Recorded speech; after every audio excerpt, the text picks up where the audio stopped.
Friends, आज की video में हम डिटेल में डिस्कशन करेंगे निफ्टी में क्या हो सकता है। क्या निफ्टी आने वाले टाइम में 27,000 के ऊपर जाएगा या अभी भी ये 22,000 को ब्रेक करके नीचे की तरफ आ सकता है या फिर 21,000 भी आ सकता है। बहुत सारे लोगों को कन्फ्यूज़न है क्योंकि मार्केट में तरह तरह की बातें चलती है कि निफ्टी यहाँ पे जाएगा या यहाँ पे जाएगा।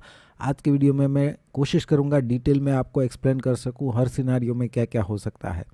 ये जो निफ्टी का वीकली चार्ट है हम बार बार डिस्कस कर चुके हैं। यहाँ से 1, ये 2, ये 3 और 4 की रिट्रेसमेंट रेंज हमने निकाली थी 23 टू 38%। अब इस रेंज में ये 38% के पास एक लो लगा के एक अच्छा खासा वीकली कैंडल जो है वो बनाया है ग्रीन कलर का, राइट। यहाँ पे मैं कैंडल स्टिक करूँगा तो शायद आपको अच्छी तरीके से दिख जाएगा। तो यहाँ पे एक बहुत ही बढ़िया रिवर्सल हम बोल सकते हैं 38% के आसपास से ही हमें देखने को मिला है। और ये रेंज जो है हमने पहले से कैलकुलेट कर दी थी। यहाँ पे हमने प्रिडिक्ट किया था कि निफ्टी जो है 2 से 3,000 पॉइंट का करेक्शन आने वाले टाइम में दे सकता है और इस रेंज में ऑलरेडी अब आके यहाँ से ही एक अच्छा कैंडल बनाया है, राइट। तो अब यहाँ पे या तो वेव 4 कंप्लीट हो चुका है, ये वाला वेव 4, सॉरी इसको मैं रोमन में करता हूँ, राइट। 4 कंप्लीट हो चुका है तो ये 5 का मिनिमम प्रोजेक्शन है जो अभी के हिसाब से 27,000 के ऊपर आ रहा है, राइट। लेकिन कुछ लोगों को अभी भी ये कन्फ्यूज़न है कि यहाँ से जो बाउंस है वो इम्पल्स है और ये जो है वो करेक्शन है। तो निफ्टी यहाँ पे जाके सी कंप्लीट करके वापस एक डिक्लाइन दे सकता है। तो आज मैं उस सिनारियो के बारे में डिस्कस करना चाहूँगा। अगर ये डिक्लाइन जो है वो करेक्टिव है और निफ्टी अभी भी नेगेटिव है तो यहाँ से मैं वो सी का प्रोजेक्शन निकालता हूँ कि निफ्टी कहाँ तक जा सकता है। 100 टू 123% की रेंज हम निकाल लेते हैं। तो यहाँ पे वो रेंज निकल के आ रही है 24,400 से लेके 24,770 के आसपास, राइट। तो इस रेंज में एक बाउंस देखने को मिल सकता है अगर निफ्टी नेगेटिव है फिर भी, राइट। अगर नेगेटिव है फिर भी यहाँ से ये बाउंस आएगा तब जाके ये करेक्टिव पैटर्न कंप्लीट करेगा और उसके बाद जो है हमें डिक्लाइन देखने को मिल सकता है। और उसके बाद कितना डिक्लाइन होगा, इसको अगर आप इरेगुलर करेक्शन कंसिडर कर रहे हैं तो इसको ही हमें ए मानना होगा। तो ये जितना है उतना यहाँ से डिक्लाइन निफ्टी कर सकता है। अब वो तो इस रेंज में हाई बनाएगा तो पता चलेगा। अभी के हिसाब से अप्रोक्सीमेटली अगर हम 123% से निकालते हैं कि मान लीजिए वहाँ तक हाई बनाता है तो मैं यहाँ से प्रोजेक्शन निकालता हूँ कि यहाँ तक आएगा निफ्टी और फिर डिक्लाइन अगर करता है तो नीचे की तरफ कौन सी रेंज आ रही है 21,726 से लेके 21,000, राइट। इस रेंज में 100 टू 123% की रेंज आ रही है। अगर ऐसा है ये ए बी और सी रेगुलर बन के डिक्लाइन करता है तो इस रेंज में आ सकता है। अगर ऐसा होता है तो फिर ये जो हमारा काउंटिंग है ये 1, ये 2, ये 3, 4 ज़्यादातर केसेस में 23 टू 38% की रेंज में रिट्रेस करता है। लेकिन यहाँ पे तो फिर वो 38% को ब्रेक करके नीचे चला जाएगा, राइट। तो मतलब कि ये ज़्यादा नेगेटिव भी हो सकता है, वो वाला सिनारियो आ सकता है। तो मैं यहाँ पे उस केस में एक ही चीज़ आपको सजेस्ट करूँगा कि एक बार निफ्टी यहाँ से बाउंस करता है, देखिए 38% के आसपास से बाउंस कर रहा है और अभी भी हम ये एक्सपेक्ट करके चले कि नहीं निफ्टी तो अभी भी डिक्लाइन कर सकता है, तो ये एडवांस में ही कुछ ज़्यादा प्रेडिक्शन हो गया, राइट। तो 2 ओवर चार्ट में जैसा हम देख रहे हैं ये एक बहुत बड़ा इरेगुलर करेक्शन है तो चांसेस है कि निफ्टी यहाँ से बाउंस कर दे। तो कैसे पता चलेगा हमें कि यहाँ से बाउंस कर देगा या वापस डिक्लाइन करेगा। अगर ये डिक्लाइन करना चाहता है तो यहाँ से जैसे ही बाउंस स्टार्ट होगा 100 टू 123% में, अगर ये वेव सी है तो वेव सी जो है वो 38% को ब्रेक कर देता है ज़्यादातर केसेस में, क्योंकि वहाँ पे उसको नया इम्पल्स स्टार्ट करना होता है। तो यहाँ इस रेंज में जैसे ही आएगा अगर इम्पल्सिव पैटर्न लगा हमें तो हम उसका 23 टू 38% निकालेंगे।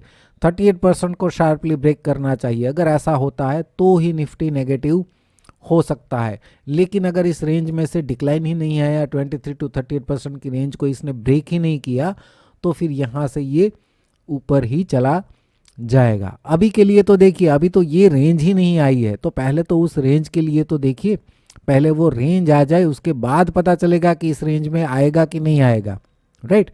तो अभी के लिए हम क्या कर रहे हैं, इस डिक्लाइन को 2 ओवर चार्ट में देखते हैं जो हमने बार बार देखा हुआ है।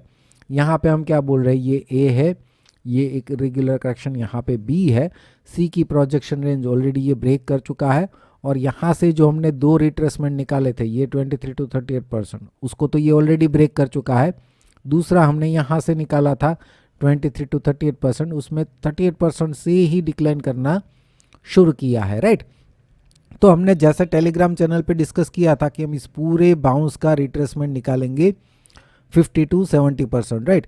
इस रेंज में अगर 50 to 70% की रेंज में करेक्टिव डिक्लाइन देता है तो यहाँ से बाउंस का प्लान होगा, लेकिन अगर वो रेंज को ब्रेक कर देता है तो ही हम निफ्टी को नेगेटिव मानेंगे, राइट। तो ये टेलीग्राम चैनल पे हमने बजट के दिन भी डिस्कस किया था लाइव मार्केट में, और आज के दिन भी डिस्कस किया था, उसमें कोई चेंजेस नहीं है। तो इस बाउंस को अगर हम स्मॉलर टाइम फ्रेम में देखें, यहाँ पे मैं ओपन कर लेता हूँ वो स्मॉलर टाइम फ्रेम में, राइट। यहाँ पे देखिए बजट के दिन भी ये डिक्लाइन के बाद ये जब बाउंस हो रहा था हमने डिस्कस किया था कि यहाँ पे अभी भी ये एक डिक्लाइन दे सकता है और 50 to 70% की रेंज में सपोर्ट लेने के लिए आ सकता है। और आज यहाँ पे गैप डाउन ओपनिंग हो गया, उसके बाद ये साइडवेज हो गया, राइट। अभी भी ये 50% तक भी रिट्रेस नहीं किया है, तो अब भी मैं इस रेंज को सपोर्ट की तरह ही देखूंगा, राइट। बजट के दिन और आज हमने डिस्कस किया था कि निफ्टी के लिए ये 61% जो है इंपॉर्टेंट लेवल है।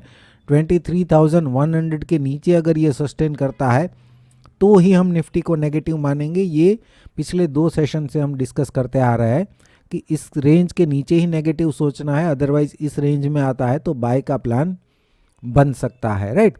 अभी भी हम सेम सिनारियो को कंसिडर करेंगे, इसके नीचे ही नेगेटिव के लिए सोचेंगे, अदरवाइज इस रेंज में से बाउंस हो सकता है। इसका काउंटिंग हम अभी नहीं कर रहे हैं क्योंकि यहाँ पे बहुत ज़्यादा ही ओवरलैपिंग है, तो हम इसको 38% के बाद बाउंस दिया है तो हम इसको इम्पल्सिव मान के इस सपोर्ट रेंज पे फोकस कर रहे हैं। इसमें अगर हमें मिलता है तो यहाँ पे हमें एक बाय का प्लान मिल जाएगा। अभी अगर यहाँ पे किसी को सेफ ट्रेड करना है तो जो भी डिक्लाइन होगा उसका 23 to 38% निकाल लीजिए। 38% के ऊपर इम्पल्सिव बाउंस करता है तो उसके बाद करेक्टिव पैटर्न का वेट कीजिए, जैसे ही करेक्टिव पैटर्न मिलता है वहाँ पे आप बाय का प्लान कर सकते हैं, राइट। तो यहाँ पे अगर रिस्क नहीं लेना है कि गिरते हुए मार्केट में यहाँ पे बाय करना अगर डर लगता है तो रिट्रेसमेंट निकालिए और 38% को ब्रेक करने का वेट आप कर सकते हैं, राइट।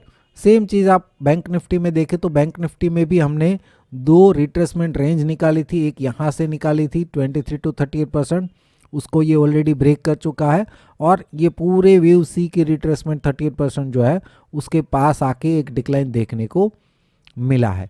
यहाँ पे भी हमने वीडियो में डिस्कस किया था कि ये जो पूरा बाउंस है उसको हम इम्पल्सिव कंसिडर कर रहे हैं और हमने ये 50 to 70% की रेंज निकाली थी कि इस रेंज में अगर हमें करेक्टिव पैटर्न मिलती है तो बाय का प्लान कर सकते हैं। 61% जो है इंपॉर्टेंट लेवल है, 48,670 के नीचे अगर बैंक निफ्टी ट्रेड करता है तो ही हम बैंक निफ्टी को नेगेटिव मानेंगे, अदरवाइज ये पूरी रेंज जो है सपोर्ट की तरह काम कर सकती है और यहाँ से हमें बाउंस देखने को मिल सकता है। यहाँ पे भी आप रिट्रेसमेंट का यूज़ कर सकते हैं अगर आपको जल्दबाजी नहीं करनी है, तो जैसे ही इस रिट्रेसमेंट का 23-38% की रेंज को ब्रेक कर दे उसके बाद एक रिट्रेसमेंट में आप कॉल का ट्राई कर सकते हैं, यानी कि बाय के ट्रेड में एंटर हो सकते हैं। तो इस हिसाब से अपना प्लान बनाइए। जो भी मुझे यहाँ पे निफ्टी में बैंक निफ्टी में समझ में आ रहा है वो मैंने यहाँ पे एक्सप्लेन करने की कोशिश की है। रेगुलर अपडेट्स के लिए फ्रेंड्स इस यूट्यूब चैनल को सब्सक्राइब कर लीजिए और अगर लाइव मार्केट में अपडेट चाहते हैं तो डिस्क्रिप्शन में आपको टेलीग्राम चैनल का लिंक भी मिल जाएगा। वीडियो देखने के लिए आपका बहुत बहुत शुक्रिया, धन्यवाद।